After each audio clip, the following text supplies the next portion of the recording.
The children in our classroom spend so much time playing because playing is an important factor in the development of your child.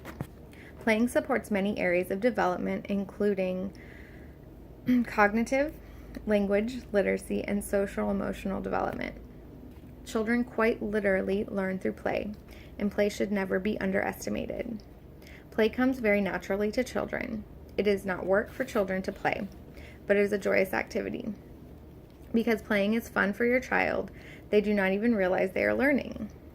It is effortless and easy for them. Children develop their self-regulation and control when they learn to play together in groups. This also builds the children's language development and teaches them how to effectively communicate. Children also develop literacy skills while playing. The simple act of playing restaurant can develop these skills by children making menus and taking orders from others. We think of play as a child's laboratory. They are able to freely experiment with different objects and materials. The children can make their own decisions without the restraints of rules or suggested outcomes. Open-ended materials inspire creative thinking in children.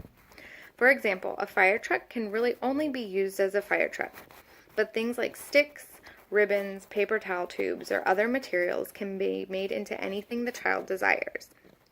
This allows the children to be imaginative, which in turn builds their cognitive development.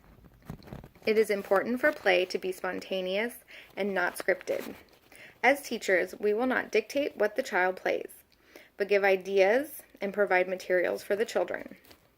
It is okay for a child to change their mind about their play, or totally switch gears if something is not working out the way they wanted it to. This provides the children with opportunities to be flexible in their thinking and decision making.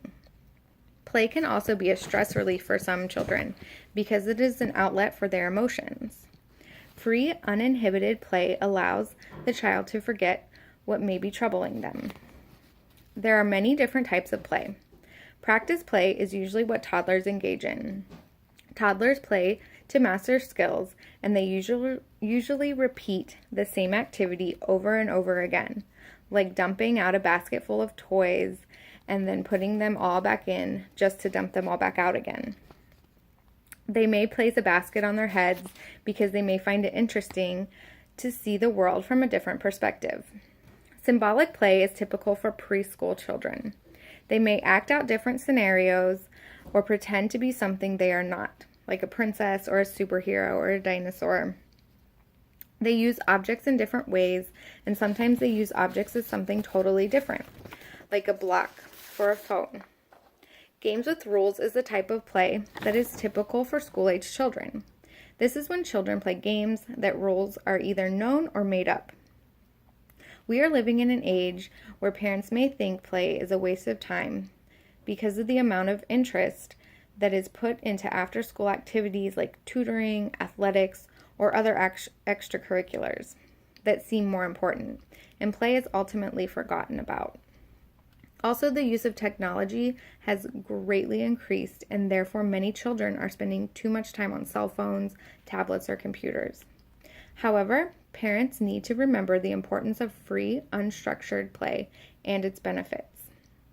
Parents need to begin to place a stronger emphasis on free play and less emphasis on their structured schedule, and also place limits on media time. Play is not only essential for children's development, but is also healthy in that it combats obesity. The theorist Freud says that children need to be free to engage in self-expression, while the adult stays out of the way. This may be difficult as a parent, as sometimes you may feel you need to control some aspects of your child's life. But this is one area where children need no adult interference. This does not mean you as a parent should not be involved.